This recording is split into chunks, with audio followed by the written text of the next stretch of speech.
الوفا news رہیں خبروں سے باخبر۔ میرے پاکستانیوں، جب تک یہ پیغام آپ تک پہنچے گا مجھے یہ اریسٹ کر چکے ہوں گے اور میں جیل میں ہوں گا۔ تک یہ پیغام آپ تک پہنچے گا مجھے یہ اریسٹ کر چکے ہوں۔ چیئرمین پی ٹی آئی 5 سال کے لیے نااہل، 3 سال قید اور 1 لاکھ جرمانے کی سزا جج ہمایوں دلاور نے توشہ خانہ کیس میں سنا دی۔ چیئرمین تحریک انصاف کو کوٹ لٹ پر جیل میں منتقل کرنے کا فیصلہ۔ اسلام آباد پولیس سفری ریمانڈ حاصل کر کے تحریک انصاف کے چیئرمین کو لے جائے گی۔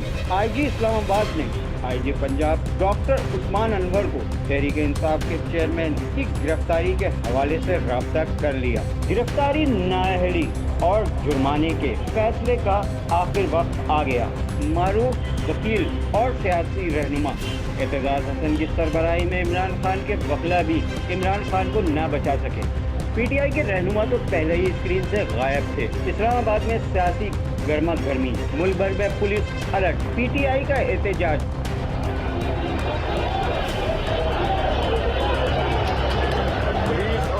سندھ کے صوبائی وزیر ٹرانسپورٹ جیرام میمن کی پریس کانفرنس میں انہوں نے کہا کہ اگر کسی نے املاک کو یا گاڑیوں کو نقصان پہنچانے کی کوشش کی تو اس کے ساتھ سختی سے نمٹا جائے گا۔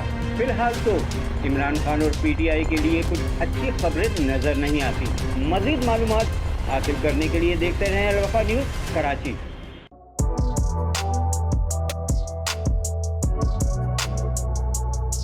اس پر لائک اور سبسکرائب تو بنتا ہے۔ Thank you.